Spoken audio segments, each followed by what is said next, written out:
Hey there, comic book friends. I'm Travis. It's the Comic Book Roundtable, and I have my good friends back with me, Jen and Mike. How's it going, peoples? It's good. How is it? It's getting cold. Mike says there's snow where he's at. Oh, wow. Yeah, right. Yep. Yesterday, first day, no accumulation, but we can taste it. Uh, it's I have to scrape my windows here, but no snow, thankfully. But Wow. anyway, It's not near that here yet. So. you'll just start getting the rain. Mm-hmm. The rain. Yep. And the perpetual gray skies, no blue skies, except for when the Seahawks are playing. It'll be nice and blue skies because that's a wonderful thing to have happen. Right? No. Anyway, we're here to talk comics. So we're I'm going to talk. excited the Seahawks will be playing really early in the morning tomorrow. We'll have other football to watch. That's true because they're playing in London, which makes zero sense to me. But it's fine for me though. no, of course it is. I'll make sure and tweet you at 6 o'clock in the morning to let you know how the game's going. Okay. Okay.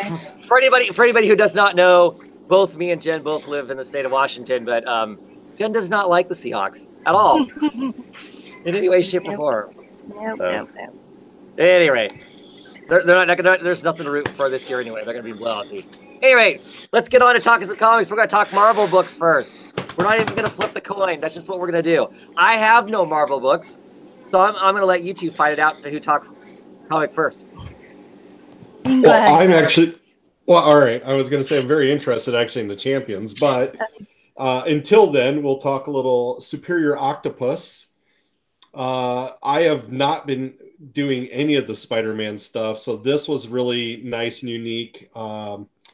It was a take. I wasn't sure where it was going to be. It's a solo one-shot, so it was the cloned body using a little bit of Peter Parker's DNA and a little bit of Octavius's DNA, and they create Professor Tolliver. Of course, we remember Doc Ock last in Secret Empire. Had to think what Marvel did with that. He was one of the Dark Avengers again, or the Evil Avengers, whatever you want to call them. He's in San Francisco. He's the hero of the hour there, defeating the Frightful Four, wonderful, during October. So, we have the Brothers Grimm, we have the Danse Macabre, we have some kind of zombie guy, Waxman. So I didn't really know too many of these. Some of them were villains I had rarely seen, but it was kind of nice to see them. And it was just enjoyable. Once Doc beats him, he tells him, "You are now my minions." I could have the robots, but actually, I want to, he wants that power play again. He wants people to know who he is. He's got, once again, this wonderful suit, so he does have the mechanical arms, but the Spider-Man look. He is a professor at Horizon University in San Francisco, and as you can see, here is his new cloned body. Anna Marie, his old love, is there. She left New York to get away and try something new. And so he's still having trouble interacting. He's fighting his feelings. He's trying to create distance.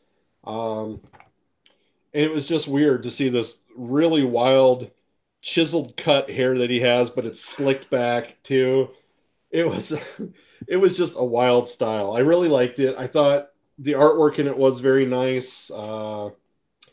It's Mike Hawthorne as penciler and Wade von Grobinger as inker. Christos Gage was the writer. He gets confronted by Hydra again, and of course, Zola. Zola says, "Once you're, once you're Hydra, you're always Hydra." And I did like that too because cut off one head, two shall grow in its place. Zola clones. I'm trying to think. The Gorgon, whose gaze can turn people to stone. Mm-hmm. He was one of the leaders of Hydra. So this one, it's a biological replica. And it was just interesting because Zola keeps talking with them that the replicas aren't quite right. They wanted more mechanics put into it, which is why they wanted Octavius back. And of course, when you remove the the eye covering of the Gorgon, you will get turned to stone, as Octavius is turned right here. Oh wow! So at that point, when he's dead, it was really weird. And of course, he let him know, cut off one head, two shall come in its place. You see him destroy the Octavius statue holding the head. And then, of course, Octavius out of nowhere cuts off Gorgon's head. And he says, let's see if that's really real. Let's see if two grow in its place. Evidently, Octavius has stolen the cloning and replicating abilities of the hunters of all the spiders from Spider-Verse, all those people that would jump from one reality to another. And, you kill one of them, instantly, like another one pops in its place because they've cloned them, all the memories are there, and then they just shoot that next body into that realm. So that evidently there's a little sub story in here where it touches on all the other Spider-Verse people, and they like the Captain Marvel, the Spider-Ham, the Punk, all of them have now noticed that the technology has been reactivated, and that we have Octavius, touching and stuff he shouldn't have, and that might bring back the bad guys. So now everybody has to chase after Octavius, or that's what I was led to believe with the end of that issue. But for a one shot, it was great. I would continue on the Superior series if it continues, but I'm guessing it's not. Right. So this book tied into the whole. There's a new Spider-Verse. Spider-Gwendon. Yeah. The Spider-Gwendon. I guess it's kind of like one of those zero issues, alpha issues, whatever you want to call them. It's the thing before the big thing, which you have to then buy all the books. And this is a tie-in for that Spider-Man person to have to buy the 15 different Spider-Man books. So Right. Yep. But, for a Superior Spider-Man fan, which is what I was, that's when I liked it. I bought it for that reason, and it definitely filled that need. So, yeah. Cool. So there's a Superior Spider-Man one-shot 2 coming out, right? Not to my knowledge. It was just the Superior Octopus. Okay. And I think this is the B cover. The other one had it more. It looked like his main character. So he is supposed to be the Superior Spider-Man, but he calls himself Superior Octopus. So as far as I know, only Superior book that's coming out. So cool. Makes me nervous. But I could be entirely wrong. Makes me nervous when they start. DC does it too. When they start putting out these crossovers, and you have to have a laundry list if you want to catch all the pieces. I didn't jump on. Yeah, we'll be talking some DC books, and I'm that way. I'm thinking, I wonder if I ordered all the stuff I'm supposed to have ordered to get the whole story. But yeah. This was nice though. We always talk about not liking these pages. Yeah, well, if you're following the story, and I do too. If you're following the story, you don't need this. But when you jump in, there was a lot that I missed, like the cloning. I have no idea, like a lot of this, where this history was, but I'm guessing it's within the last 2 or 3 years I didn't read. So cool. Yep. Okay, Jen, you got talk some Champions? So Champions. It's written by Jim Zub, and I've been reading it. And in this one, I think they're taking like a little bit of a break because they're going to reboot it.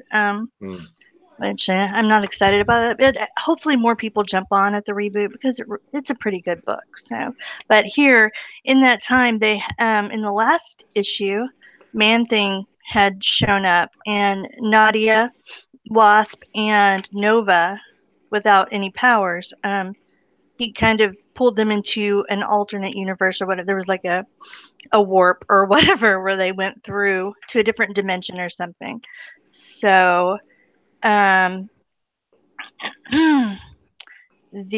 Canadian girl, the Inuit or whatever, Snowguard, she has like magic powers, and they're trying to figure out how they can go save their friends. And like Viv has gone to Doctor Strange, to all these people, all the magic people, and they're all either busy or held up in some way.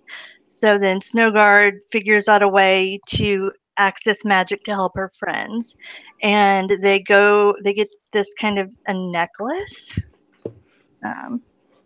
Or a jewel thing that's going to allow them to go through.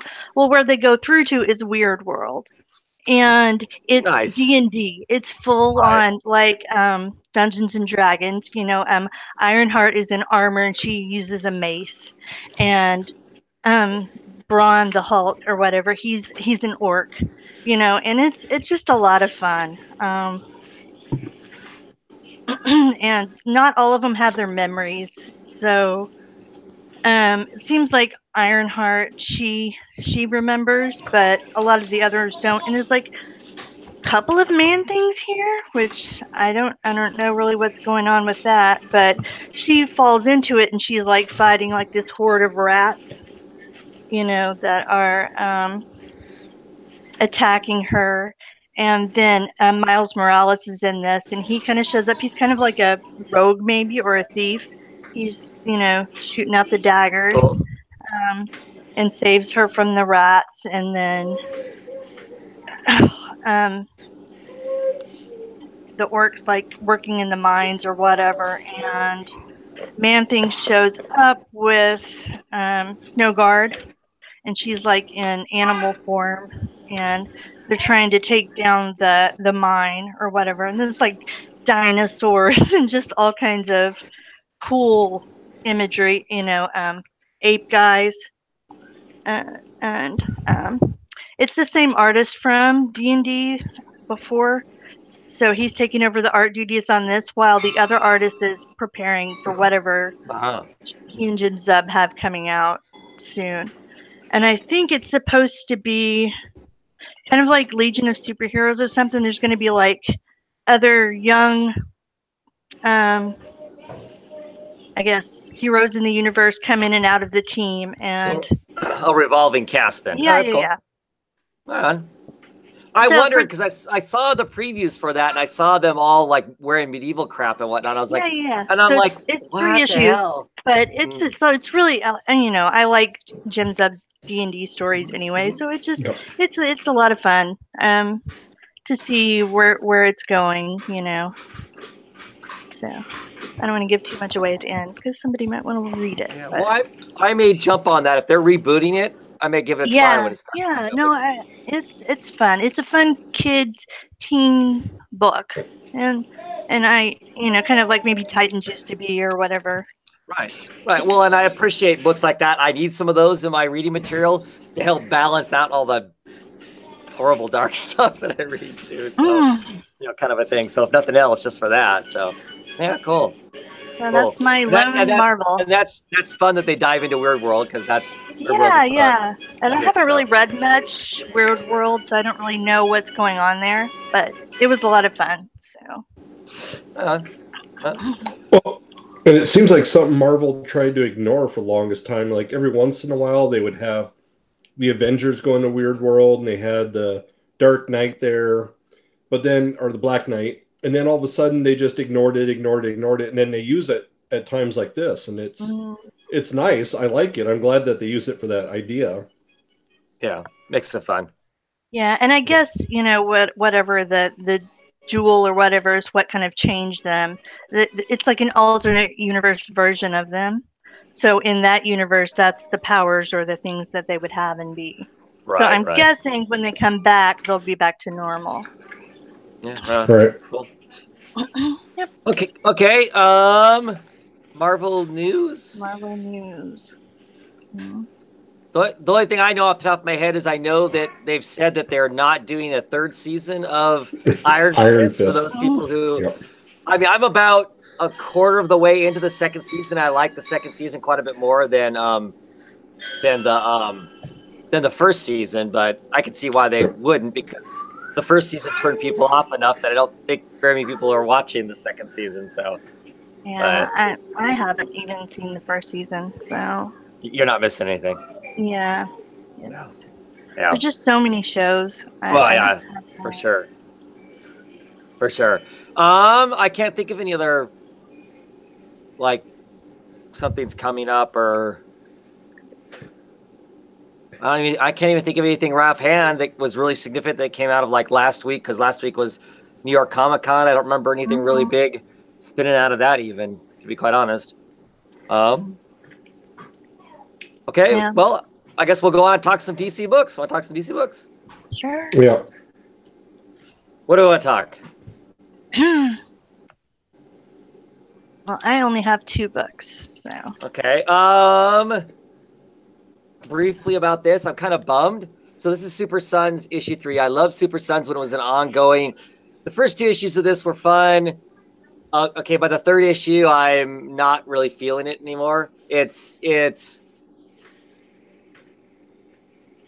I don't know. It feels like it's dumbed down some. Like, now they're going for kids comic in a way that I'm not interested in reading a kids comic. Before, it was just kind of light and fun, and it had some serious moments, but it was just kind of a good romp. It's not even. It's. I don't know. It doesn't have any real life to it, so I don't want to drill into it. But it just kind of wasn't that much fun. So kind of a letdown, because it's still Tomasi writing it, so I figured they would still have the right voices and whatnot. And it just doesn't really have the same pep as what the book did have. So. Anyway, I'll talk one more before you guys. So, Green Arrow. I'm assuming none of you guys are reading Green Arrow, right? I'm going to get back on it, but I'm not on yet. Okay, so this issue breaks away from the main storyline because this issue takes place in the aftermath of what happened in Heroes in Crisis issue number 1. Did you guys read Heroes in Crisis? Unfortunately. Yeah, so this issue is largely Ollie being self-centered and pissed off because Roy is dead. It's the Justice League's fault because the Justice League are the ones that set up Sanctuary, and they let him get killed. And he punches Superman in the face 3 or 4 times. Well, he punches Clark Kent in the face 3 or 4 times, and of course Clark just stands there like he's, he messes his glasses up, but that's all he could do to him, kind of a thing. I mean, it was all right. What I think's funny is in the book it has lots of flashbacks. So Roy doing heroin and that sort of stuff. But it has a flashback to the first issue of this latest run that I started reading of a scene that I complained about in that issue. I'm like, why are they showing this scene? Well, now I know why they showed that scene, so they could drill back on it and go, oh, he said talk to you later, and I never talked to him later. Because I just thought it was a really weird moment in that comic book. But so the cover's kind of cool with a little bit of foil green on it and stuff. It's all right. I mean, I don't know. I'm of 2 minds about the whole Heroes in Crisis thing. I'm interested in exploring, what would it be like if you were a superhero in the real world, and the PTSD and all that aspect of it is all intriguing to me. But at the same time, if this is going to lay a big bummer on the entire DC universe, that I don't need that, though. Yeah, it wasn't what I mean, there were definitely things that I liked about the issue. I liked Harley in it, and I thought that was good. I'm guessing it'll progress into, figuring out the PTSD parts of it, but it wasn't really what I thought it was going to be. Right. So I'm kind of like withholding too much judgment yet, because I want to see like another issue or 2. Right. I mean, I guess I didn't expect that it was going to be a whole bunch of dead people. It felt very empty to me. Like I just read Identity Crisis, and there was like so much emotion in that for me.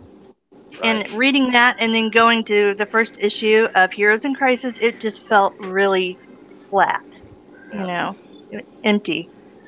Yeah, I mean, the Harley booster stuff was really good. I love that. I like that version of Harley, a Harley that strikes me as crazy, but not dumb, not a ditz kind of thing. So I enjoyed those aspects of it.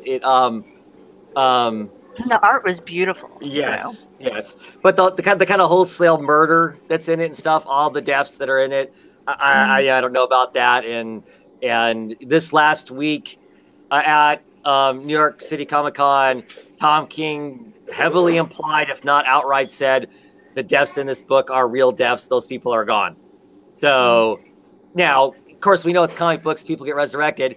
It's pretty funny. I mean, I was telling Ethan, who's not really reading lots of books now, but he's read lots of books, that they killed Wally again. And Ethan just busted out laughing because he goes to all the cons with me. And until they brought Wally back, every con we went to, every DC panel, somebody would be standing in line to ask questions, and they would go, when are you bringing Wally back? So they finally, in the rebirth, bring the dude back, and then they freaking kill him again? Oh, I was not happy. I was not happy at all. I mean... Go ahead. Because the big deal with Rebirth, I mean, was Wally, you know what I mean? And then bringing, like, the hope back to, and going away from the Grimdark. And this is, like, a complete 180 from that. Well, yeah, like I said, I'm interested in this story. I just didn't want it to, like I said, put a black cloud over the whole universe, and it's going to. I mean, in some ways, I'm fortunate, at least in that the whole Roy Harper thing gets cleared up right in the next issue of Green Arrow. Yeah. I'm done. My hero can figure out how to move past it and go on. Whereas if you're reading The Flash, Wally's still alive, right? I mean, he's still in the book for a while anyway, I think.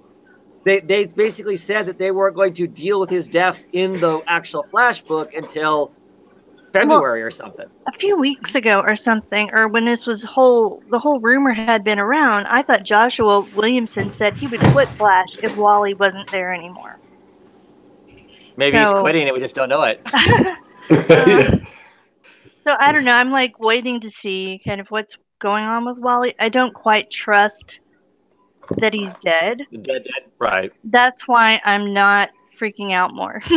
Right. Because if they really brought him back and had him remember his children and his life and everything that he had before, and then immediately just killed him off panel, that's just infuriating. Yeah. So Zeus has said Dr. Manhattan will probably bring him back to life. Didio always has a plan. But Didio loves to blow those kinds of people up. It's just like he hates Nightwing, you know. Yep. And that's what I'm going to be talking about soon. Good, because I didn't read that book, but of course I read the last Batman, where it ends with you know, if you didn't know, it was KJB Beast, you know, shooting Nightwing in the head. So I got the next Batman, which deals with the aftermath of that, in a sense that Batman's rushing around trying to catch KJBB. So he's going across, I don't know, the world, trying to track down somebody who might know who KJB is. I like this story because a lot of it is you get to see KJB's dad. It's the only living person left, and that whole situation is kind of grim and interesting and whatnot. But this was more of a traveling book. I don't know that it had a lot of substance in it. You know, it's just kind of, you know, him being Batman driven to be on the case to get the person who shot Nightwing. It's about what I really have to say about it. But I want to hear about the Nightwing because, like I said, I have not read it, but I've seen bits and pieces of the Nightwing stuff. Well, I actually liked this issue of Batman. It took me a while to get to the point where I read all the back issues and got caught up. But I'm all caught up on Batman, and I'm going to stick with it for a little while. There are things about it that I don't like, but there's enough there that I do like that I'll just ignore the parts I don't like. There you go. As far as Nightwing goes, it's dropped. I'm done. He's got amnesia, but he remembers some things, but not other things. It's really weird. And well, it's not that he just has amnesia too, right? I mean, he's like a completely different personality now, doesn't he? No. Well, I mean, yes, he doesn't remember who he was. So he doesn't have all those memories of, being Robin or his time with Barbara Gordon or Batman or any of that. That's all gone. So if you didn't have those memories, you don't know who those people are, you're not going to have the same personality. You know what I mean? He's kind of a blank slate. Oh, okay. And he knows his name and everything. Some people call him Dick. He's going by Rich. He's like, call me whatever you want to call me, Richard, Rich, Dick, whatever. And it's weird. He's in a coffee shop and he stops, kind of a robbery thing, and then we get some flashback, and then there's Scarecrow stuff going on, but it's not really current stuff. So I'm guessing Scarecrow's going to come into play at some point through all of this. But so this issue is written by Percy, but Percy is off the book and Lobdell's on it, right? He's coming. I don't know if this is going to be. I don't know how many issues this is going to be for him till he comes back. But I'm just off no matter what. But at the end of this, I mean, the way he treats Barbara it's just really weird. It's just, and people are trying to help him. Wouldn't you think if you're like amnesiac and people are trying to help you and befriend you or whatever, you wouldn't be like, leave me alone? You know what I mean? Or whatever? I don't know. I mean, if I have a bunch of... it depends on your personality is. You got a bunch of strangers coming up and getting in your face and acting like they know you and know all this stuff about you and you don't know anything. I could see that be agitating. I could see that being... So. That's true. But it's like he doesn't remember anything, but I'm going to spoil this. And at the end of the book, he goes to one of his hideouts or whatever where all his different Nightwing costumes are and such, and he sets everything on fire, just completely destroying it all.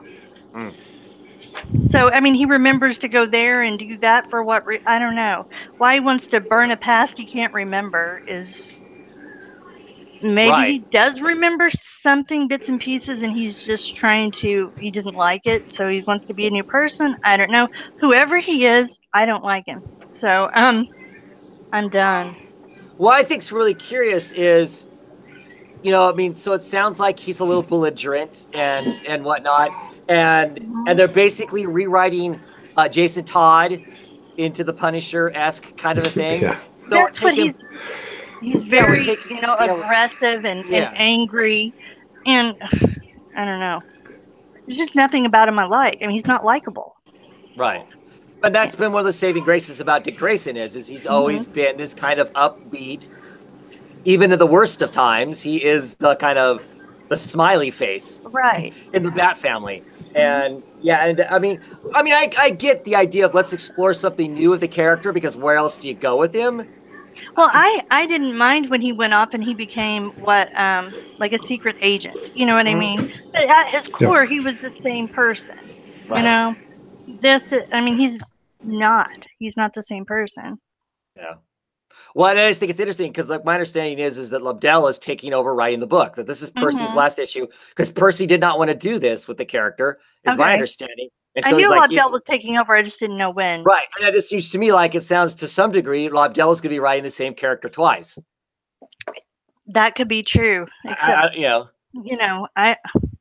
I like Red Hood, but I don't want Dick to be Red Hood, I guess. Right. Yeah. I figure eventually he's going to get back to normal and I can pick the book up again. But yeah. And like I said, I understand the idea of let's explore something new with him, but you'd want there to be some redeeming factor for you to want to keep reading it. And it sounds like there really isn't any. So yeah. You shouldn't turn Dick Grayson into like an anti-hero. That just doesn't work. Yeah. If that's the road they're going to go down. So. I'll keep up with it, what I can pick up from other people. Right. Mike, did you get any DC books this week? No DC for this one. Nope. Wow. Okay. I picked up Justice League, issue number 9. This kind of felt like it was kind of an in-between kind of a story. Superman puts the moon back together because the moon had gotten obliterated during this whole thing that had happened. It's literally like little pieces of rock dust. So he is literally flying around, taking boulders and slacking them back together, and rebuilds the Earth, which is hysterically funny. Rebuilds the moon. But at the same time, it's also very classic from my youth as a kid reading these kinds of comic books. I mean, because I remember reading stories of Superman where, like, the Spectre would show up and go, "Oh, I really like you, Superman.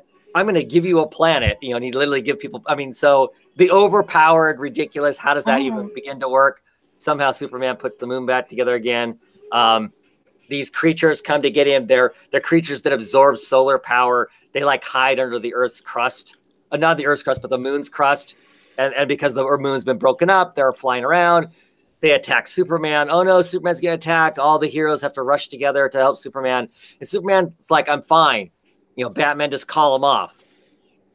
Because Batman has actually set up a signal to make these things agitated, because Batman wants to turn the moon into a bat base of some sort. He wants to turn it into a defense place. And Superman's like, "No, you don't get it. It needs to just be the moon. The moon is special to people on Earth. It needs to be just not a battle planet. It just needs to be the moon." Just like, why do you, Batman, you have all these magical friends around you that can just heal you up instantly, but you choose to be healed up the old school way or through technology because you have to be this image of being the man, and people look up to you just being the man.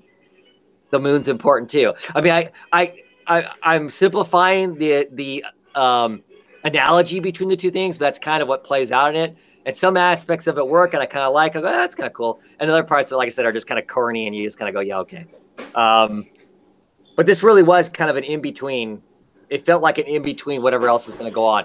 Basically, Batman thinks it's kind of like implying that they all need to change. They all need to be a little more proactive and military during this. The whole wall for reality breaking and whatnot, that they need to be more taking care of business. And Superman's, yes, we need to take care of stuff, but we shouldn't fundamentally change who we are to do that. I mean, we should not become something else to do that, kind of a thing. So aspects of it I like, and aspects that are kind of like, yeah, okay. Right? What else do you have, Jen? That's all I have. Did anybody pick up this thing? I didn't get to read it yet, so I do have it. Right, so I won't talk a ton about it. Are you reading the Justice League Dark?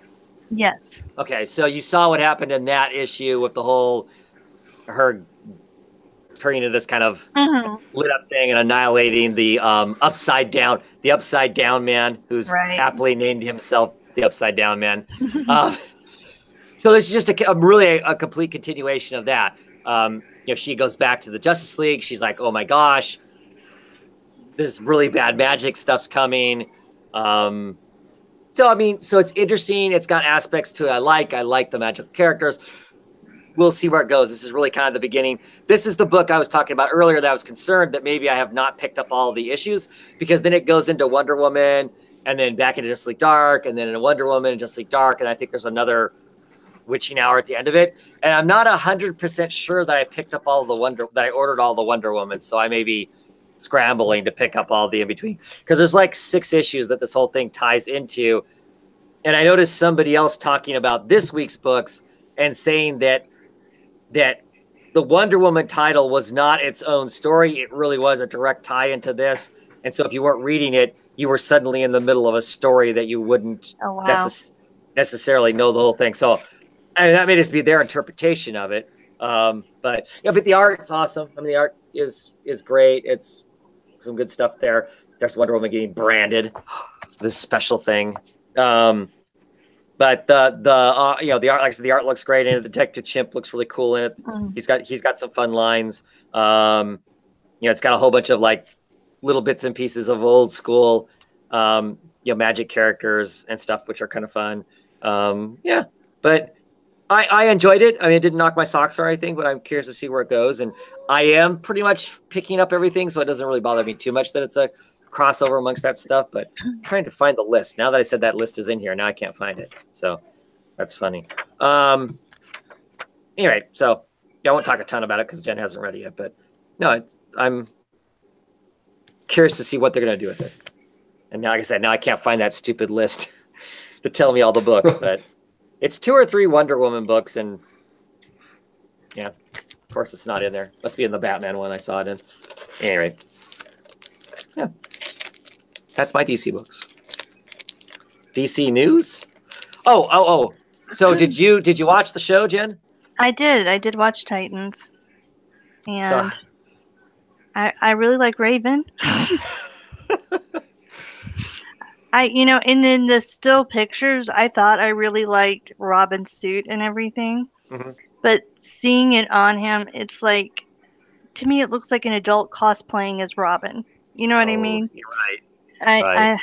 I didn't like, whereas Starfire looked better to me than from the stills. I still don't like the coat or the wig I like that the much. fur coat. I like the fur. See, I think it's. They're like, oh, don't worry, she's gonna be in her costume soon. I'm like, I don't care. From what I've seen, I kind of like her wearing the fur suit. I don't know. It's weird. It's really weird for me because it's not like any of the characters except for Raven. How I've read them or seen them previously. Right. It's like, and also they're all really apart, so I guess they're gonna bring them all together at some point. I've only seen the first episode, right. So there's not a lot. It's pretty violent. Robin does some really violent acts, and Starfire actually murders some people, so that was shocking to me. I don't know why it had to be that way. Well, I've heard it described as basically if you're like a huge fan of like Batman: The Dark Knight Returns, it's like it's like all these people were pulled out of like that version of the universe, so they're all really grim and really kind of a thing. Which to some degree that works for Raven because of course she is kind of the gothy. My dad is a lord of hell, so clearly she's a mess. But yeah, any I like version. Beast Boy. I only saw like a little bit of him. Any version of Robin that would be in the Teen Titans. Well, I guess these are the Titans. They're not called the Teen Titans, right? It's called Titans. It's just Titans. Right. Even that for Teen Titans. Right. But even that, even if it's the Titans, no version of Robin that's been in any of those in any comic has been hardcore like what little bit I've seen of it that this guy is. So yeah. And I wonder if it would be counterpointed with a Doom Patrol or Harley Quinn, if those would be more silly. But I know that they're not releasing any of those until they finish all the Titan episodes. The Doom Patrol is going to be in episode 6, I think, of Titans. Right. So they're going to come in, and they get introduced through Beast Boy, which is cool because he was originally with Doom Patrol. So. There were parts of it I really liked, and I really liked Raven, actually. I think I just need to see more, and get used to it. It wasn't bad. See, I'm going to wait. I'm going to get it at some point. I mean, my whole household's, is DC fans or Titan fans. We want to see the final season of the Young Justice. So when that stuff starts hitting, we'll get it then. I'm kind of wanting there to be multiple episodes, so when I sit down, I don't watch because how quickly they're releasing this, or did it all once a week, every Friday. Okay. So next week is Hawk and Dove. So okay, so that way I'm thinking if I wait for there to be 4 or 5 episodes before I get it, then I can not watch that one and then spend a week going, ooh, that was really strange. I can kind of power through 2 or 3 episodes to really know whether it's something I want to waste my time on or not.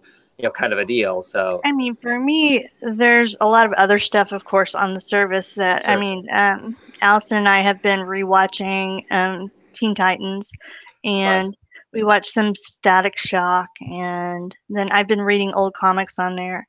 So for me, it's worth it. Especially, it's like $8 a month or whatever it is. Right. I pay more than that for 2 comics. You know what I mean? So sure. So is there a pretty big catalog of old stuff to read on there? Somewhat. You know what I mean? Like I read Identity Crisis on there, the whole thing. So on a big old television set. Yes, it's so awesome. I don't typically like digital comics, but I can sit there, I can read it with my boyfriend, we can talk about it, watch it on the, I like it. So, Yeah. That could be fun. Not really. It's digital comics. So.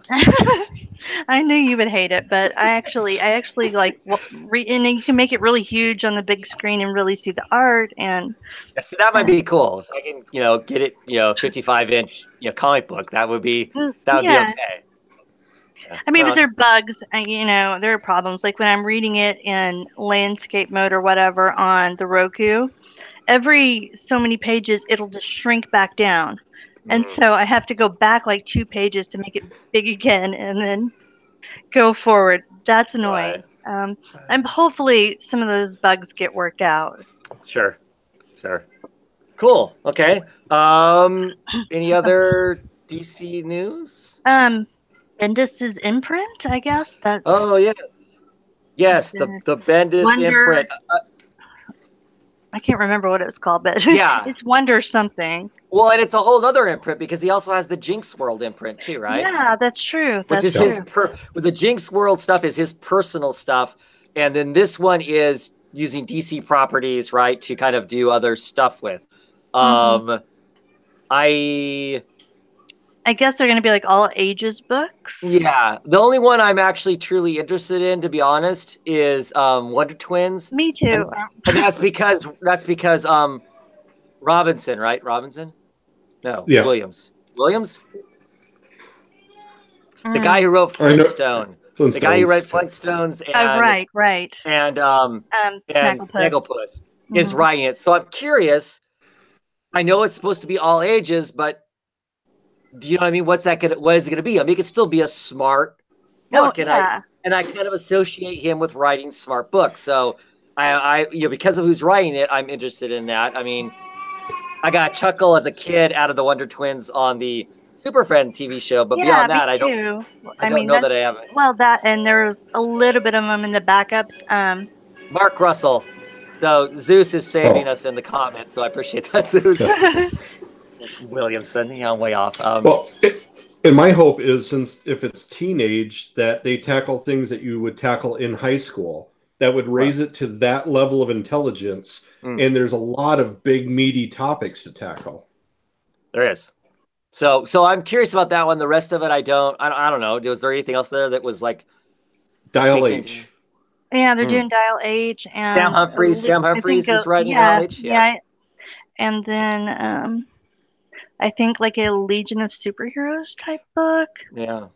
I don't really remember all of them, but the one that stood out for me was the Wonder Twins. That's the one I was wanting to check out. I may check out some of the others. I don't know. Right. And then there's one that Bendis is making, which for me feels like his Riri for right. What was it? It was what's her name? Shoot. I don't remember what it is, but yeah. Young African American character, right? Yes.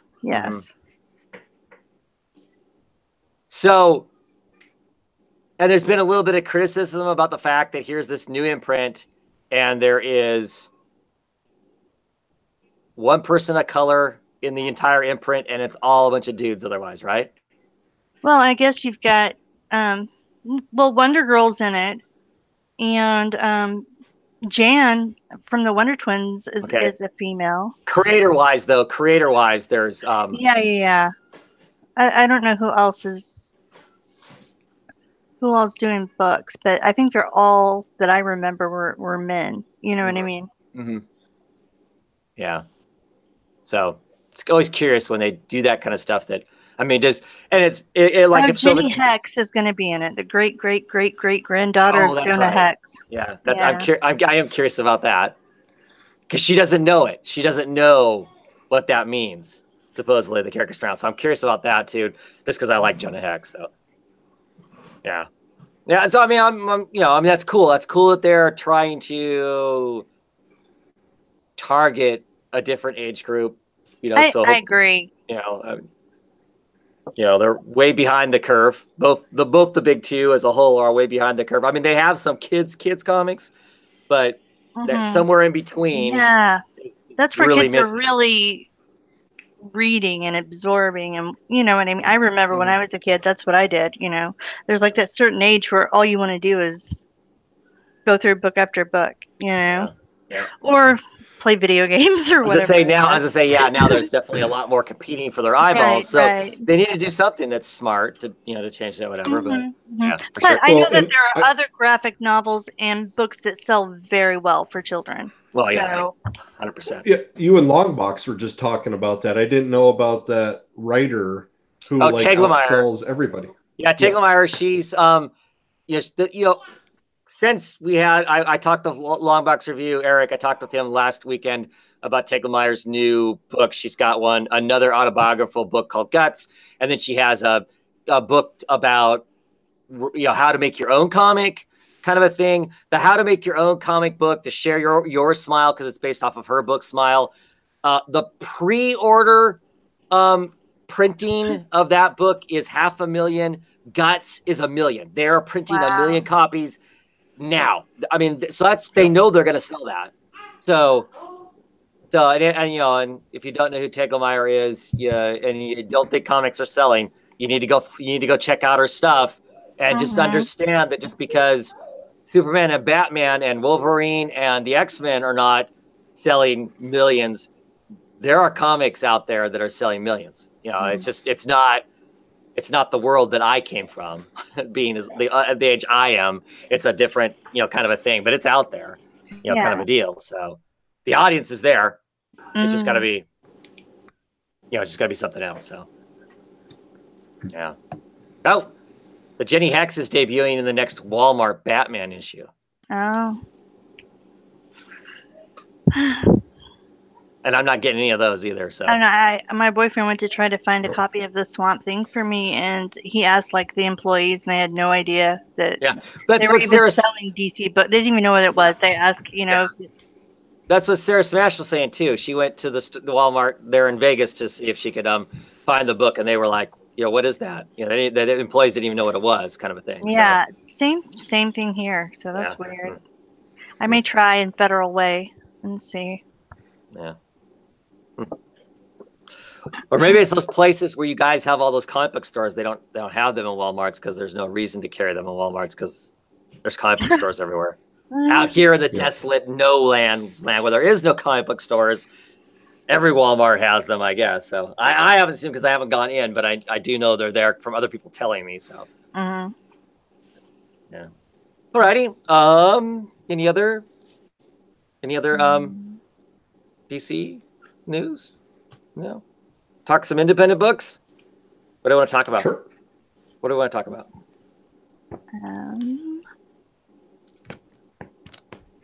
I've only read Magic Order. So. Go ahead. Go ahead. Magic Order. I mean, once again, this continues to be not your son's Harry Potter, I would say. This has just been great with these warring families. And they finally decide to go after the brother who they've tried to hide. He wants to quit. He wants to have a normal life. His daughter has somehow died because of something with his magic. Either she found his wand and did something, or somebody attacked him. They've just lightly touched on that. And then now we see, they try and do a truce with this evil woman. And, they're talking with her and she's like, oh, no, there's no truce. And in fact, I'm going to kill your brother right now. It's already happening. And we see him, with this giant cloud that just speeds up time. A little girl ages in front of him. Wood just evaporates. And then we find out that the brother seems to be the baddest of them all. That he, grabs his wand, he saves his family and decides the war is on and we are going to win it. So I think it's only 6 issues. So I think we have 2 more after this. And it is just intense all the way through. I originally was so against this book because, of course, Mark Miller is like, I'm only going to do 1 printing. I'm only going to do this. You better jump on now. Of course, it's Netflix backed. Right. And I was negative against all of that. but unfortunately, it's lived up to the hype, in my opinion, and I am just loving this. Cool. I love that cover. That's a cool looking cover. Yeah, I didn't pick it up because I don't have a lot of faith in Millar. And I would suspect when you get to issue 6, it's going to cost like 3 times as much as the rest of the issues did. Just seems to be kind of how there's all that stuff. And I just, enough of that's been has happened with him that I just don't really, yeah. I'll watch the Netflix show, I guess. Yeah, that's what I decided. Yeah. But I'm glad you're liking it, Mike. Like I said, it looks cool. Definitely. It sounds cool. The Coppola art in it is just solid all the way through. And so it was, I mean, whether he's showing the families or if he's showing the, trying to find one of the big magic things. I mean, you know, he has just wonderful bad guys, bad girls, whatever you want to call them. Everything in here is just pop. Right? Here's one of the big death spells. Oh, see, that looks cool. And it is. And that's the thing. I mean, I so wanted to stand on my principle, and I wasn't going to do it until I got in the shop and I flipped through the book. You know, so now I'm just hoping to grab issues every time I'm in there. Yeah. Cool. Like I said, it looks cool. So. Yeah. Jen? I got Dead Rabbit. Dead Rabbit. Sweet. I wanted to like it. I really did, but it just it's not for me, I don't think. I mean, I like the art, but the story just didn't do anything for me, you know. It was pretty bland for me. And yeah, it's a pretty basic story, right? I mean, ex-criminal, sometimes not so. I mean, mostly criminal, but it sounds like occasionally he would, beat up a bad guy in the process of robbing people. So he was a total opportunity robber back in the 90s. He would rob from whoever had cash, whether that be, a bank or whether that be the drug lords down the street, kind of a deal. He's retired. We find out, what his life is like in retirement, not a bed of roses. And then it ends up being in a situation where, he puts back on the mask and not to rob anybody, but just because he also, I don't know if we're not sure. Does he miss the action? Does he miss that thing? Or does he just get so disgusted with people that he's going to, well, what I took away from it is that he is hurting for money somewhat, and he doesn't want to tell his wife that, so she doesn't worry and everything because of her condition. And I think one of the guys was kind of a bad dude. He knew he'd killed somebody because he was buying all those chemicals and stuff. So I think he was going to follow him home, maybe rob him or do something. He didn't really know. I don't know what he really thought he would do at that point, but I don't think he felt guilty at all about following the guy. 100% no. And then I think once he got there and he saw what the true situation was, he kind of did the right thing because, I mean, there were children involved and all that. Right, but I didn't get the impression that he was going there with any thought to rob them. Really? I got the impression that he sees this guy. So the guy is stuck working Walmart. He's a Walmart greeter. I mean, they call it the Mart. They show just enough of that little symbol that it's Walmart without them getting busted for copyright. Right. I actually liked all that aspect of it. Here I am. Because the comic book starts out with this whole kind of, it's the 10-year anniversary of the disappearance of Dead Rabbit, this crazy criminal that did all this wild stuff. Everybody's got a wild story about him, all this whatever. And then we find out that he basically, lies to his wife, who is clearly sick. She's wheelchair bound, has seizures, stuff like that.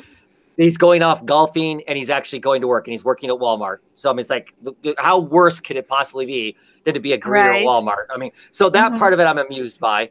And while he's there, he sees a guy loading up with sulfuric acid, like plastic bags, pruners, all the stuff you would use to, that you would stereotypically, if you were going to Google, how do I get rid of a dead body? This is the list, Yeah. And so he's got all this crap in the shopping cart, so he singles the guy out because he's a bad guy.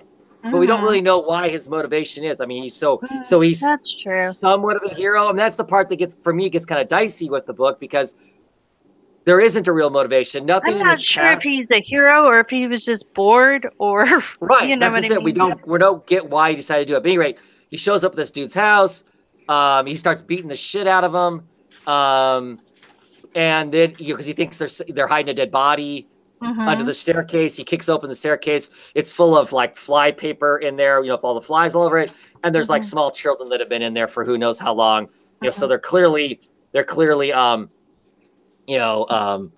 the human trafficking of some sort or another. So he kills them all, and then he goes home, and bad stuff happens to him at home. And the criminals, one of the big major criminals that he robbed from, has heard that he's resurfaced, and they want to catch him and kill him themselves. Yeah. So very basic. I love the art. John McCree's art is wonderful, and in this I think it's really good. The way it's colored, some of it's black and white. Him crunching through the snow, all that stuff looks really cool and whatnot. I mean, I'm gonna hang around for a few issues because I really like the art. Right now, the story is fairly basic. I didn't dislike it, but there's elements that I think needed to be explained better.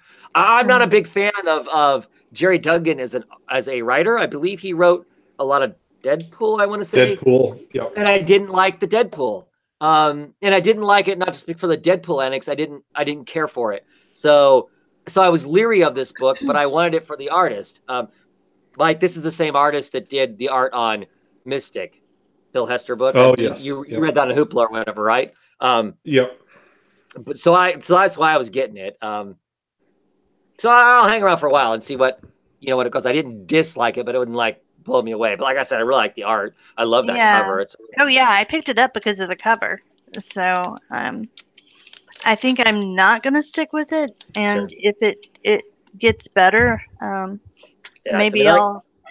Like this scene of him chasing somebody down back in the day. He's remembering the 90s. Like all these people are romanticizing his whole criminal career. And he's like, I don't remember the 90s. I did like that part. That was probably my favorite part of the book, was him being like, rose-colored glasses as far as that went. Right. I liked his wife. I mean, yeah. And there were some funny moments in it. I mean, like the guy, they're in the bar and they're talking about, I saw him once. He told jokes as he punched out some guy's face, some guy's teeth. And the other guy's, well, what was the joke? And he goes, I don't know. I couldn't hear it over the screaming. There's stuff that's funny, and his whole hemorrhoid thing, because they're talking about the fact that he's here at the television saying that he got away with $12 million or whatever. And his wife, he's yelling at him, hey, honey, they're talking about you on the TV again. I'll turn it up so you can hear it. And it's one of those puff pieces where the where is he now? And he's like, and it's a picture of him standing naked, wiping his butt basically, and saying, well, whoever guessed wiping his ass standing up because his hemorrhoids are killing him, wins the grand prize. I mean, there's funny moments in it. Yeah, I agree. I don't know. It just didn't click for me for some reason. And there's poignant moments. You get this kind of, he's going to wreck these dudes because they're trafficking in children. But why the motivation of why he was there in the first place seems lost. It was, we didn't really have him in the past, he's not a vigilante.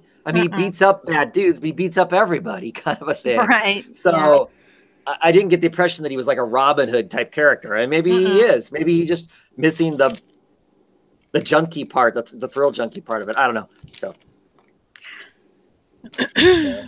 yeah.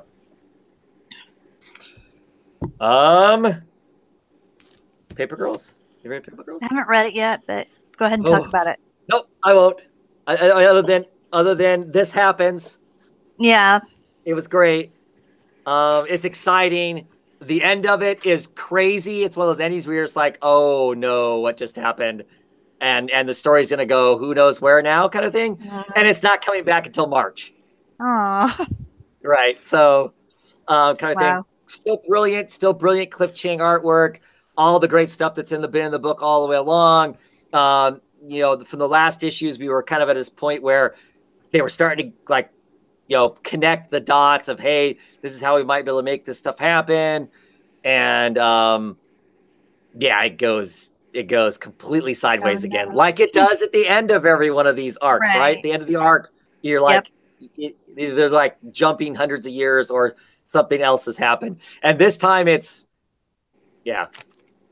Okay. We'll talk more later on about it. I'll have to read it. Yeah. I'll have to go read it after we're done here. It's cool. It's cool. It's a quick read. That's the thing about it, is the book reads so quick and you're like, oh, it's over with. No. What else? What else do you want to talk about? Well, I've only read like 3 more books. So Mike, you want to talk Umbrella Academy? I'd be happy to. So you said you have not read the second arc of Umbrella. And so I read, I'll tell you my part of this whole thing. So I started to read this, I read through it, and I'm like, you know what? I really should have read the arc before this, because I mean, I know who the characters are, but I don't know why the hell, where they're at. I mean, I know who Space Boy is, and but yeah, I was like, art's still cool, but I don't have a clue now what. Yeah, because you don't know what happened to the white violin, Viola, the sister who's injured, right? Exactly. Okay, yeah. No idea. And that was the big arc of the whole story, is what happens to her and all that. Right. You know, why Seance isn't here. But, you know, I mean, there is the brothers, you know, 1 and 2, who, you know, are always fighting with each other. You know, we see them in Tokyo. Space Boy, of course, with that gorilla body and the human head. But the only problem I felt is the art felt a little rushed in this, because it did not seem as tight as what it was in the past 2 series. Yep. For sure. So that was the huge selling point for me. The idea, though, that Hargreaves, their father, had this special prison that basically he would take a bad guy, he would teleport them, it looks like, to hell. Right. And then they're in this hotel. Hotel Oblivion. So they can't leave the hotel, and but they, you know, are taken care of, and it's their chance to redeem themselves. So it seems like they continue to live their lives. Something is going wrong now in the Hotel Oblivion, and the boys or the family doesn't even know about it. So this is good. It had a little bit of that interesting twist that Gerard, Way often does. Mm-hmm. But Baugh's art, which is what is always what brought me into these books, it just felt flat. Oh. And the cover, I know there were 2 covers. This felt especially flat too, because I got it in trade and I saw all these amazing covers, and I'm trying to find issues of the first 2 series because the covers were awesome, and I felt let down by this. Yeah. So I was probably expecting too much. It is good. The artwork really flows fast and fun. I mean, when we see the fight in Tokyo, there is a lot of good stuff in this book. I wanted too much. I guess I wanted way too much compared to the first 2 series. No, I don't think so. I mean, you're right on. That it definitely feels, the art feels way looser. I mean, both of the twins have a definite style. And normally you can't tell the 2 apart from each other as far as their work. Their work is generally so close to each other. But this definitely is the loosest stuff that I have ever seen of him do. And I've read lots of Casanova comics that have a lot of his work in it and whatnot, and it's much tighter than what this was. And the prior series was much tighter than this. Now, I still like the art too. It just clearly he's using a looser style, and I rather him have the tight style for sure. Yeah, especially when you see like the statue of Space Boy #1 there. I mean, when I saw that, I mean, I want to buy it. And it's that kind of artwork that I'm missing, I guess, out of it. Oh, so yeah. My real grievance with this is this book is anti-beard. It's anti-beard, and so that's the big mark against it. Because Space Boy is fat and out of shape and has a big beard. They put him in a hamster trail to get him back in shape in like seconds. And now we got to do something with that hair and face of yours. Yeah. And then he gets zapped. A guy zaps him, and it annihilates his beard away. So clearly it's a horrible comic. Yeah. I probably should retitle this video "To Hell with Anti-Beard Comics," but yeah. Well, that's good to know because I picked it up, but I was just gonna jump in, and I think I'm gonna go pick up the trades before I read it. Yeah, me and Chloe have decided. I mean, after I read this, I'm like, oh, Chloe, we need. I mean, because Chloe has the first trade, we don't have the second trade yet. I'm like, well, we need to get the second trade and read it before we start reading these. Because I still enjoyed it. I kind of get what's going on, but it's clearly all the way through it. It's obvious that I have missed large chunks. And if you hadn't even read the first one, you're going to go into it going, I don't know why any of these people are doing anything. Nothing in this book tells you why anybody has any of the motivation that they have. You would not know that Hargrave is their wacko father or any of that kind of stuff without Mike having told you now. There's nothing that would tell you that. I don't even think there's a blurb at the beginning of it. I don't think. No, I don't think so. It's just a menu. It's a menu because of course they're at the Hotel Oblivion and you have a menu. So Jen, do you have the Hoopla app through your library? Our library does have Hoopla, but when I checked it before, I don't think they had very many trades or anything on it. Okay, because I know the one I have, it had both of the Umbrella Academies in there, so I may just have to look again and see. All right. Or maybe go to get like you guys all Seattle. signed up for. Yeah, I'm going to get you guys all signed up for the Sioux Falls library system, and then get you the Hoopla. There you go. Get me a library card from there. Nice. Yep. Do they still use library cards? I got one. Okay, right on. Yeah. I still have a library card too, and my library card still has the little metal band in it that you put in the machine and print it across like the old-fashioned credit cards. That's how old my library card is. So yeah, I remember this when I was a kid. The last time I went to the library, I took it with me. They tried taking it from me. I'm like hell, I'll never come back again. This is too cool. Let's see. I won't talk about this a whole lot because I'm reaching a point. I'm having a hard time figuring out how to talk about a walk through hell. So it's just a cover of severed arms, of different rotting decay. The story is just, it's amazing the way it's written. It bounces back and forth between these guys working on this child pedophilia murder spree case, and them trying to catch this guy and not being able to catch him because he's like smarter than they are. He can kind of pull their chains, the FBI's chains, and then not get caught, kind of a deal. He's not a suave Hannibal Lecter, but he's got that kind of thing about him that just makes it seemingly impossible to catch him at what he's doing, kind of a thing. And between them working on the case to getting to where they're at, and then the insanity that's going on in this warehouse as these FBI agents doubt who they are.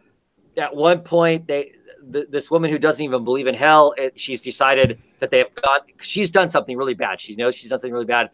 She knows they're in hell. She tells her partner, who actually believes in heaven and hell, "Oh, I did something really bad. I've drug us to hell, and I'm so sorry."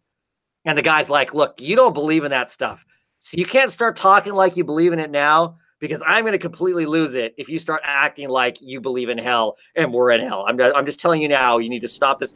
Because, I mean, this insane stuff's going on. They've seen one of their other FBI partners, repeatedly shooting himself in the head a few issues ago, and somehow he's not dead, but he is dead at the same time. They continue to not have pulses themselves. They just can't explain what's going on. They keep trying to rationalize it away as that somebody has dosed them, that somehow they've been drugged somehow, and this is just a hallucination. But how can it be? How can they be hallucinating the same thing? But just really, really intriguing. This book actually creeps me out. It gets weird enough, and it just kind of, the idea of what's going on to them, the unexplained, is just the right kind of creep to make me go, ooh, that's all kinds of frightening. So I continue to really love the book. I think this is actually the end of an arc. So I'm hoping it's not a long time before we see more of this Garth Ennis book, but it's really good. It has great social. Okay, I shouldn't say it's social commentary. It has great conversations about the world as is now. I mean, they're sitting around at dinner tables talking politics. What's going on in America right now, kind of thing, from all the different aspects. The old school FBI agents, are basically the guys that think they should, kick all the queers to the street, and white guys are the only great people. And then you got this new mix of FBI agents, which are very diverse, and the kind of push and pull between those groups, and just all kinds of other extra stuff in it that just gives it extra layers of really interesting to me, but just a really, really interesting and creepy book that trade comes out. People should jump on it, I think. So, what issue was that? This is issue 5, and I'm pretty sure this was the last issue of the arc. Let me double check here just to make sure.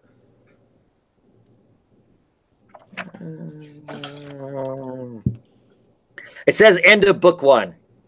It says end of book 1, Walk Through Hell number 6, new story arc in December. So, and in this issue, it has a guy who's afraid of monsters. He's an FBI agent, and he's in a panic because he's in this warehouse, and he starts basically admitting to himself he's always been afraid of monsters. He should have never been an FBI agent. The only reason he makes it through any situation is because he has his partner. He relies on his partner.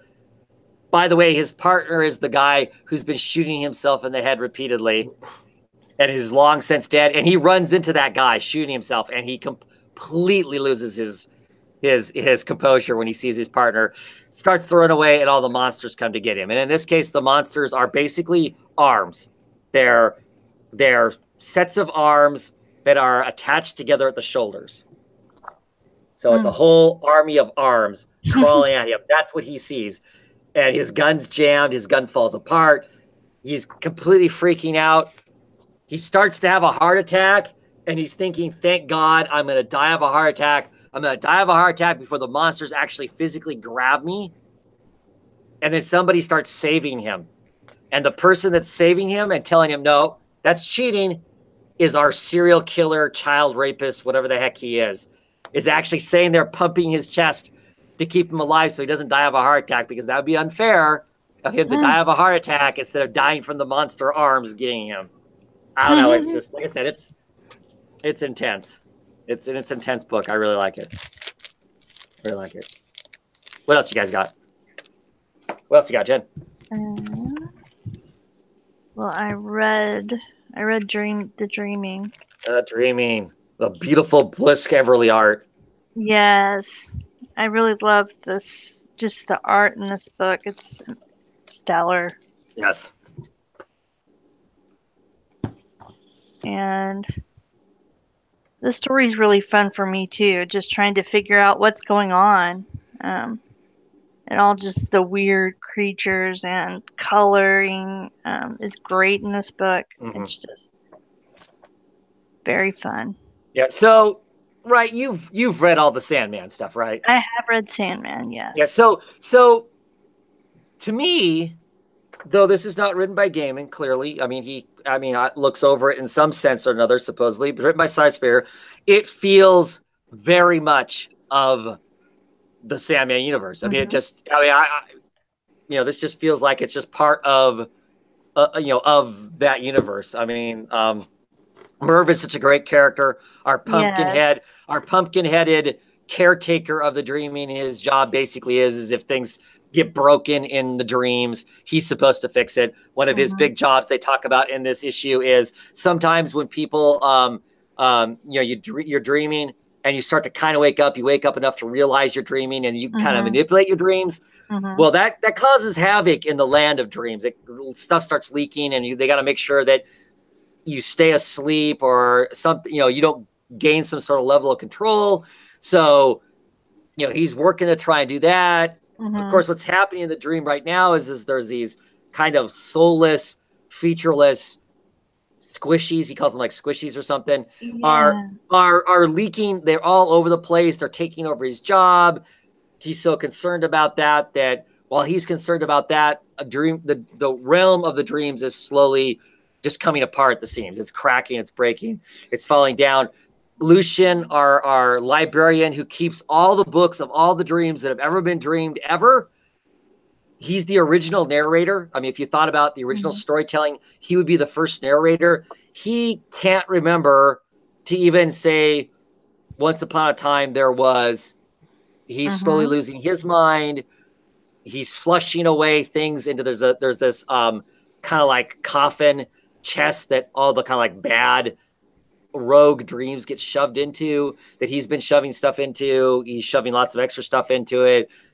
We don't know what's going on. And at the end of it, we get kind of the bad impression that Merv, in a panic because he feels like the whole place is falling apart and there's nobody in control of anything, he needs to find somebody to help bring order.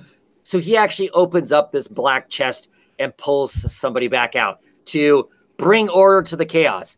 It may not be pleasant, but at least it's going to be order. And it's this, macabre guy at the end of it that clearly looks like somebody it's not going to be pleasant. And then we have this new character who we don't know a lot about, Dora. She's she is an entity that can slip between dreamscapes and realities, and nobody's supposed to be able to simply do that beyond dream, and somehow she can. Nobody knows why. So that's this other part of it. What's her big play in it? But the book is just so gorgeous to look at it. I mean, like I said, the Bliss Everly art is beyond amazing. The John Lee covers are also, gorgeous in their own right.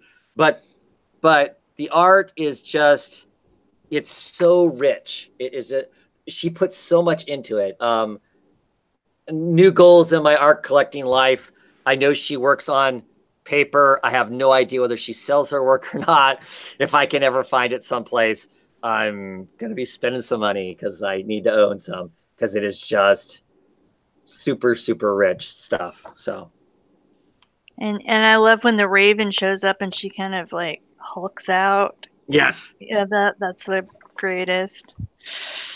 Yeah. Yeah, because she doesn't have complete control over herself either. I mean, she's kind of a loose cannon. On fear or something like that. Yeah, terror and yeah. Really, really, really good. And like I said, just a joy to read, just visually, if nothing else, just because of how awesome that art is. Yeah.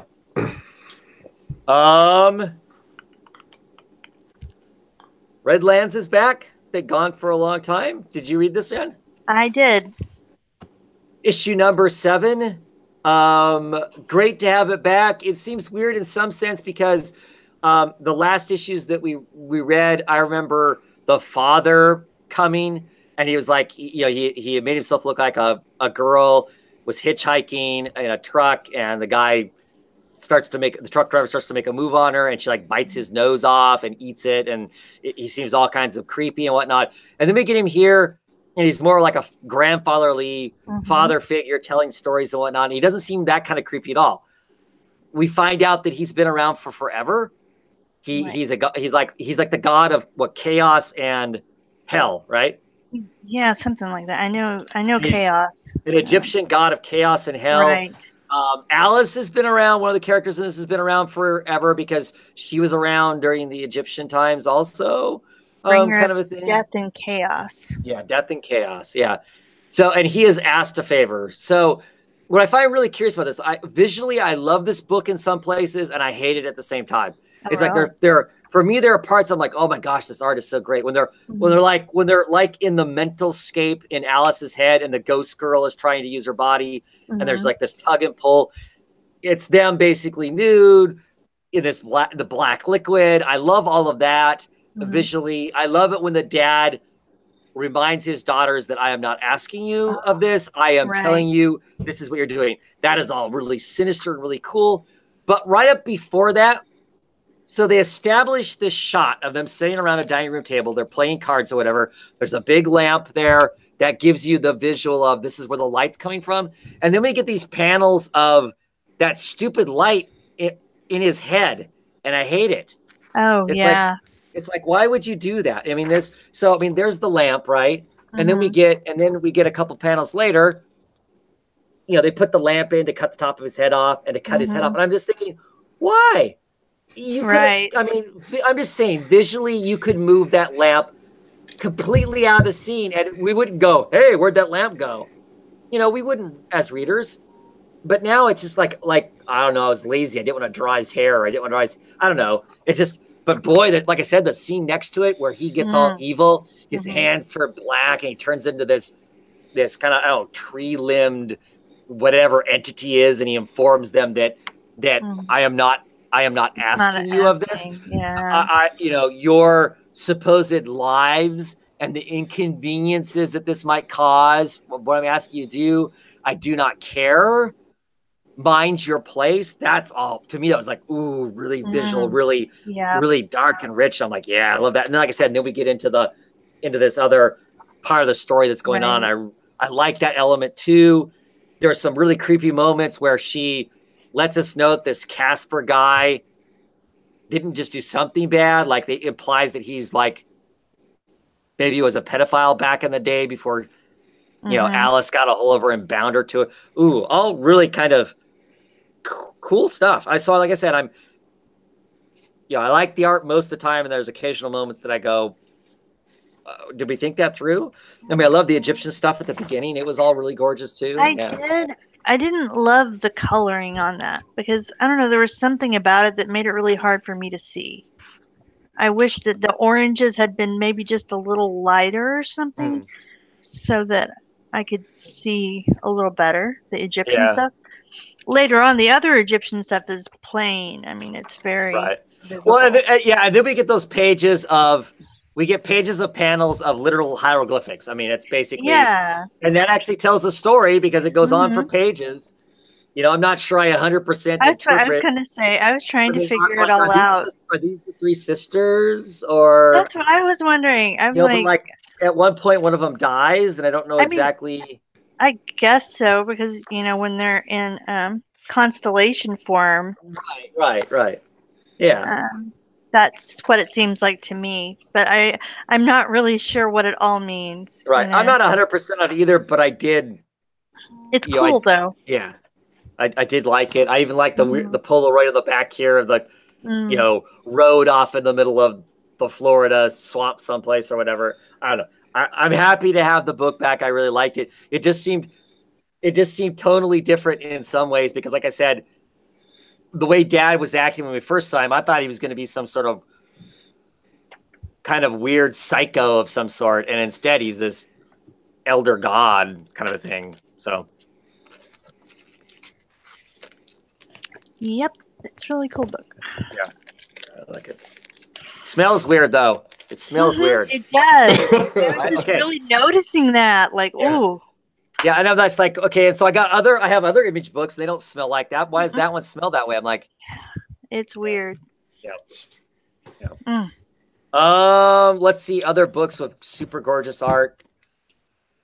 I haven't read that yet. Euthanauts. Well, I won't talk about it tons because I don't know what I would say story-wise about it. I really like it. It has more to do with the tethering and being this.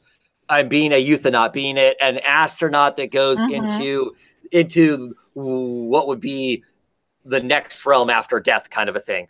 The art in it is super, super gorgeous. It's right there with the Bliss Everly art as far as it's so rich. There's so much stuff going on. It's like the epitome of what really old school good Vertigo art used to be back in the day when the Vertigo was first coming out and whatnot. The De La Cruz's colors over Rubble's artwork is just gorgeous in this thing. I love that cover too. It's such a beautiful book to look at. I will say in this issue we get more of Indigo's view of life and the afterlife, so it's more of a holistic, because his mom was a crystal meditative kind of person as opposed to the scientific end that Wolf was. So we go to a party. The party is very hedonistic, so you get all kinds of fun stuff there. No, I still really like it, but visually the book is just gorgeous. The panels are so good in it. There's a spot in it in the book. I think I can show without really spoiling anything. Where the characters are leaning. There's this device. They're in a lab, and there's this device, and it's got like a railing around it, and they're leaning on the railing, and so you get this page of stuff, and then the next page, the panel bends. It's the railing. The person standing on the railing, and for me, that's such a cool visual of how to do the panels. So I mean, so it makes that part of what's going on. It just, I don't know. To me, it was a really cool, visual look, to the thing and whatnot. There's plenty of that in here where it's just really, just really, really gorgeous stuff. I mean, it's some great eye candy, and we get some history on the on the person who's just passed. We get to watch some people drop some acid. People go to the circus while they're loaded on stuff. And so it's just, like I said, it's just gorgeous. There's so much going on in this 2-page spread. Just little splashes of water and just all kinds of really, really good stuff. Really happy to have sat on that. I probably would have tried the book anyway, but having sat on that panel at Emerald City Comic Con had me definitely sold to check it out, and I'm really glad I did because it's just really, really gorgeous. So. What else you got, Jen? Anything else? I read Border Town. Border Town, another Vertigo book. Second issue. First issue sold out like hotcakes, and lots of people were talking about it. I didn't really see many people talking about issue number 2. Now, is that because it's not good, or is that just because that's how the nature of the beast, people talk once and they don't talk past that? I don't know. I mean, there are aspects of the book that I like, and there were things in the first one that I didn't really like. And I kind of feel the same way about issue 2. Same. I love the sound effects being in Spanish, for instance. I mean, they're the same sound effects. It's still a thud, but it's a thud with the upside down exclamation point and the right side of the exclamation point. I don't know. Some of those aspects of it really amused me. I like the characters individually. I even kind of like how they play off of each other. I don't know what my thoughts are on this whole, there's another world and there's a hole and the deity that's trying to keep them from jumping back and forth between reality. I don't know. Yeah, I don't know.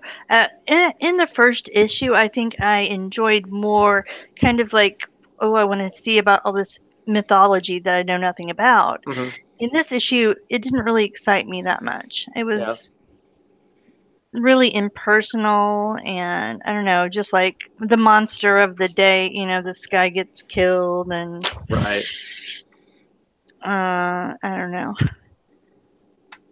don't know. It's just okay for me. And some of the people or the things that happen in the books just aren't very likable for me, like the little boy with the mask. And his mother, that's a very weird relationship and just a weird thing for him to be wearing that mask, and he eats with it on, and I don't know if he's somewhat mentally slow or what's going on there, but it's a little weird. So the implication is that that if he's not simple, he's at least afraid of everything in some sense. He's just completely terrified of the world, doesn't want to go to school, doesn't want to do anything like that. So his mother talks about whatever nationality they are. That so she's Latin American, Mexico-American. Their ancestors were here way before anybody else was. They were the big badass warriors. Even the big badass warriors would get afraid, so they would dance, and they would dance until they lost themselves, and another spirit that was not afraid would take them over, and then they could battle in war. So she used that as an example. What can we find for you so you can wear a mask, so you can go to school wearing this mask and be this other person and function in the world? Well, he latches onto a luchador mask because he's like his favorite wrestler. Time passes. This is when he's a small child just starting to go to school. Now he's a high school student, and he's still walking around every day, all the time, with a luchador mask on. He eats with it on. He completely. So yeah, he's kind of a. It doesn't seem very healthy to me. No, but I do have to admit, I chuckled when she convinces him to wear the mask and go to school, and she's like, "Yeah, I'm not going to win any, Parent of the Year awards. No, you're not. For this." So yeah. So I mean, I thought the first issue, I liked it, but I didn't think it was all that special as much as people were being all excited about it. I mean, I get the idea of appreciating the representation in the book. It clearly has a Latin bend to it because, like I said, there's plenty of anytime the monsters are running around, they're from another dimension, but the dimension is grounded in Mesoamerican legends because clearly they've leaked over before. That's why you got the Cooperbara and a bunch of these other spiritual things and monsters and whatnot. So like I said, the sound effects in the book are that. So, good that it has the representation there and stuff. But I'm not intrigued by the whole monster thing now. And I don't know how I feel about just the representation of the fears that people manifest. Like the three guys come up and they're immediately like hippie scum or right. Yeah, pinko commies that are it's too stereotypical. It's too on the nose for let's paint this as a picture of. But I mean, I should be intrigued by this, and I'm not. This I feel the same way. I don't know why. Spanish creepy crawlies. I'm hoping maybe as we go on, I kind of wish that there weren't so many at once. Maybe we could explore different, Well, and they already killed these little dudes down here. Right. Killed one of them. I don't even know what they were. Exactly. You know what I mean? That's the part that intrigued me about the book, and I'm not learning much. You know what I mean? So hopefully they go a little more in depth into the different, Yeah, well, that's what I'm thinking too, because at the end of this, they jump into a convenience store and we get this pulled back picture. And underground below the convenience store is a Central American pyramid is underneath the convenience store. So right. So the other thing that does intrigue me is the old lady, and somehow she's tied into the boy. So like Frank, I do want to see where that goes. So I'm getting the bundle anyway. So that's what I'm at too. Well read it. I mean, it's hard for me to complain when it's 50% off. It's so it's costing me $1 or something or whatever. So it's not like it's what is it costing me? Yeah, $1.99. I don't know. It's not like. Yeah. So I'm gonna stick with it for a while for sure. Well, I will because I'm gonna keep getting the bundles. As long as it's in the bundle, I'm right. That's where I'm at too. So yeah. House Amok issue number 2. Anybody reading this book? I am, but I haven't read it yet. Okay. It kind of goes backwards and kind of gives us a little better timeline as to how we got where we're kind of at. I find the book really interesting. The idea of this kind of group psychosis that this family has adopted, that the world is full of. Reality is slowly being replaced by really rich, really old people who want to live forever. And to do that, they've got to kind of manipulate and make stuff really awful. So if everything's really awful, people just accept the fact that people get body snatched and their organs get harvested and it's no big deal or whatever. And this family believes that they're the only people that can see this happening. And so they're taking matters into their own hands, kind of a thing. So in this issue, we get to kind of see how the sickness starts, though we don't. I mean, it doesn't really explain. It's told through Dylan, one of these 2 twin girls who are like 9 or 10. It's told through their eyes. And they're trying to kind of explain how did this all kind of come about. Except for they kind of touch on it, but don't completely, because the character who's telling the version of the story ends up getting like the flu, gets really sick, and just kind of doesn't remember things for days. And now suddenly she's in this position where the family is literally snatching people up and like dissecting them in the shower of their bus that's been converted into a home that they can drive around. And it's like, it's nuts. But I'm really intrigued by this whole idea. I mean, to me, the more I think about it, it seems very frightening. What do you do if you're a 10-year-old and your entire family is bought into this group psychosis that they have to kind of like battle the world? And it's completely bonkers. I mean, you just know, you wake up one day and know that your entire family is insane. And they're not just crazy talk, they're actually acting on said crazy talk. So really intriguing. I like I said, I really like it. Love the coloring it, the Lou Ridge Lou Ridge coloring. McManus is a great cartoonist. So I'm intrigued. I'm really intrigued by the book. Any others you guys want to talk about? Blackbird, tell me about it. I didn't. I was going to, and then at the last second, I'm like, I'm just getting enough books that I'm not sure I'm going to feel that. But now I see everybody with it, and I start getting anxiety because I didn't pick it up. So what's it like, Mike? The premise of it really captured me. The idea that this girl knows there's magic out there. She sensed, before an earthquake. She has her whole family worked up about it. She's got her sister in her bedroom, and it's like 3 a.m. All of a sudden, the earthquake hits. They all run out. They grab grandma. Mom's not in bed. Dad's not in bed. They go running outside, and and I'm guessing, I believe this is like Los Angeles. As the overpass starts to collapse on them, a magical cat-like creature. We kind of see it here on the back cover. Grabs the overpass, lifts it back up, and then somebody goes through, and all these people see this magic, and then they tell them, forget. When they get to our lead character here, she hears it and says, I forget, but she remembers. And now she knows there's this world of magic that she can't touch. She's trying to research it and all that. You can tell now she's older. I think she's 13 when it happens, and then maybe 23. Mom has died in a car accident because Dad was not in bed during the earthquake. He was in someone else's bed. So Mom then goes out in the vehicle another night and gets in a car accident. And we have the two sisters. Our magic person, of course, starts to fall apart.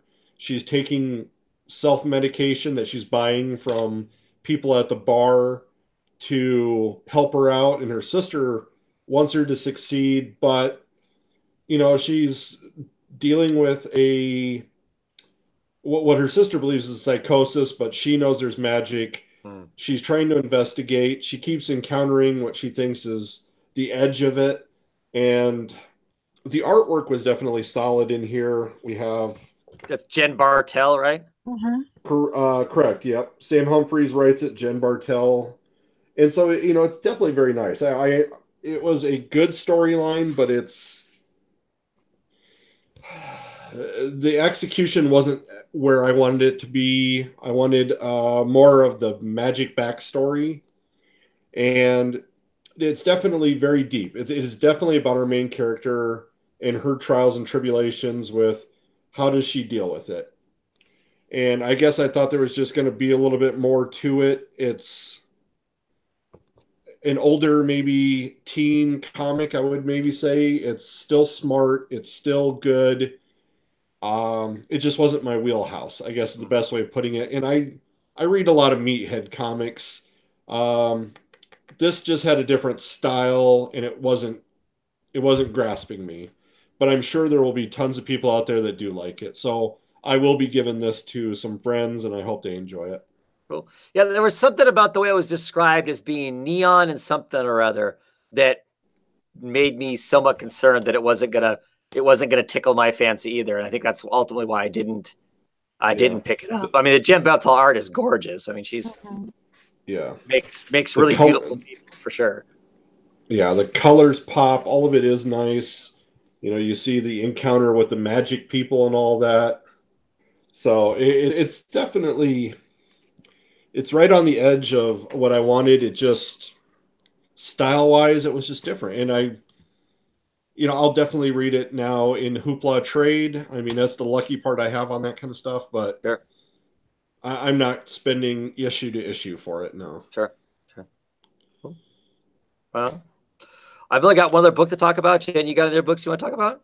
No. I mean, I haven't read any. Okay. So the only other book that I got to that I read was These Savage Shores. This is a Vault comic book. I've been trying more of the Vault books. I've actually been really enjoying quite a few of them. This one is a vampire tale. It starts out in London. It's like 1766, I want to say.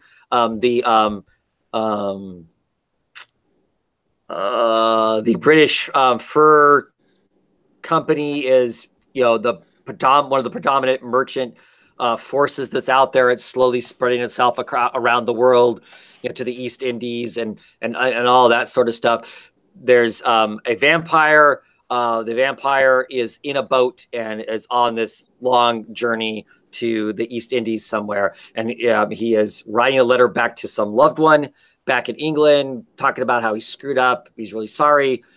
His base nature got the best of him. And we kind of get this showing of him, consuming a woman in London, drinking her dry. Basically, a hunter shows up, or somebody seems like a hunter, throws basically gasoline on him and then hits him with a torch and lights him on fire, and he rushes out and jumps out of this building and manages to get away, but is very burnt and very hurt. There's a whole society of vampires. They're like, we like this guy, but we got to get rid of him. He can't stay here because the hunters are too close. We can't have this kind of disruption. This isn't the old days. We can't just barbarically, do what we want. So they decide to ship him off. They're going to ship him off to the East Indies where he can go about his business or restart his life or whatever. Meanwhile, in the East Indies, we get this other story going. There's this man, this beautiful woman. He's kind of implying that he's centuries years old, that he is from, basically straight from the breast of God. And he tells a story about how he and his brother were so hungry that they almost consumed God. And because they almost consumed God, God threw them down onto the earth along with the mortals. And we're like, okay, that's a cute story, whatever that means, kind of a thing. And I thought reading it, the story was going to be about this vampire from England coming to this wild land. He's staying at this young prince's home. There's some conflict there. The prince's family had been, most of the prince's family had been killed. So there's some conflicts going on. And this vampire goes out at night and sees this beautiful woman, thinks he can have his way with her, and then he gets savaged. I mean, just gets completely shredded. I mean, his head gets sent back to the prince's place. I mean, that's all that's left. So clearly this guy who was talking about being birthed from God is either a vampire himself that's just as ancient or more ancient, or I don't know exactly what's going on.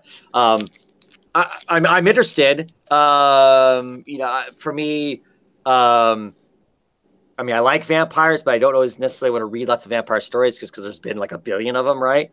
But I'm intrigued. I'm intrigued by this. I love the art.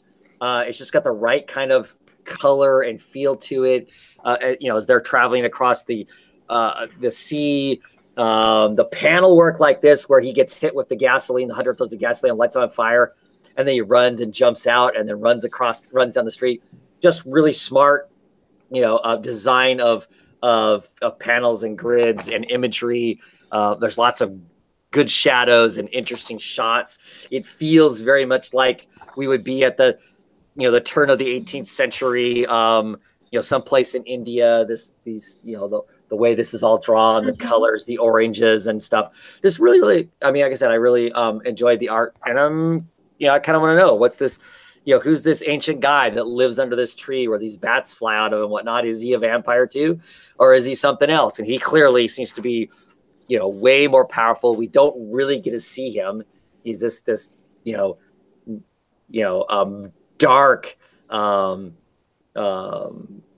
character, whereas our vampire from England is your stereotypical, pasty white lord, walks with a fancy little umbrella so he doesn't get burnt by the sun, kind of a thing. He's definitely a dandy. And then to run into this, to go out into this savage land thinking that he can have his way, and then he gets savaged himself, it was intriguing. So I'll check it out for a while. I really like that art. Yeah. The art is, like I said, really good. Here's our beautiful woman doing her tribal, her dance at this temple that she does every so often. And like I said, here's our guy. He's out in the jungle, and we get this impression from the cat. You're clearly out in the savage lands now. It has that old school kind of like, kind of like the movies that you see that are set in the late 30s, early 40s, where it's got that kind of, I don't know, that kind of old school, you're in the savage lands kind of thing. And the art just really, kind of screams that kind of a, that kind of a look to it. And like I said, we get this vampire who thinks that he can, he's all smarmy, haha, I can get what I want. And then he just gets absolutely wrecked. And like I said, he is sent back to the prince's home, tied to his horse with his own head tied in his hands. So his head is severed and in his own hands. So I'm not sure exactly what that message is supposed to send, but it clearly sends a message. And by the cover of the next issue, it shows that hunter. So I don't know if that hunter is chasing him down into India to, to continue to pursue him or what. But yeah, very cool. Liked it. That's it. That's it for my books. That's all I have read. Okay. So Cool. Well, I don't know of any kind of indie news or whatever. So Walking Dead Day, what the hell is that? I don't know. In my shop, it was they had blind bags, except for they're not really blind. It was they would say issue number 1, all the key issues.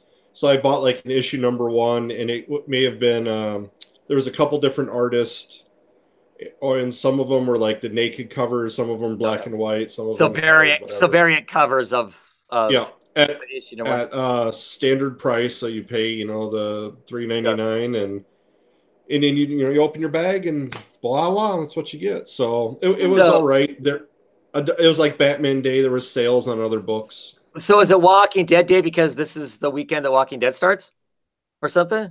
What made this Walking Dead Day? Didn't it already premiere? Because Image wanted extra money. Oh, okay. Cool. They saw Mike. They saw Mike and went, "Oh, there's one born every day." So yeah, exactly. So okay. I just wasn't sure because I felt like suddenly I missed something. I didn't realize that it was. And then I saw multiple people doing videos talking about being Walking Dead Day. I'm like, oh, I don't know how I missed that, but yeah, just another day of deals, another day of sales. So yeah, cool. Well, alrighty. Well, with that, I guess we'll call it a night. Thank you guys for coming on and talking books with me. I always appreciate it. No problem. That was great. You bet. Thank you. And maybe we'll be back next week to shoot. So. Maybe I'll have all my books read for once. Well, I have my books. I mean, that's the problem me and Jen had is our books this week came super late. I got my books Thursday. I got my books Thursday from last week. So, I mean, they're already a week plus late kind of a thing. So trying to power through to get them read and whatnot. But did you get your books this week yet? Yes, but I haven't gone to pick them up. Okay. So I'm going to get them tomorrow. So I got my books. So, I mean, so I'll have I shall have like a whole week to read them. So, Right. So should be good as far as that goes. So, yeah. Anyway, thank you once again for coming. Thank you for those of you who watched. Thank you for Zeus in the comments there, keeping us straight on exactly what's going on and whatnot. And he's telling me that this is the 15th anniversary of The Walking Dead, and that's why it's Walking Dead. All right. Anyway, with that, we're out of here until next time. Have a great one, everybody. Bye-bye.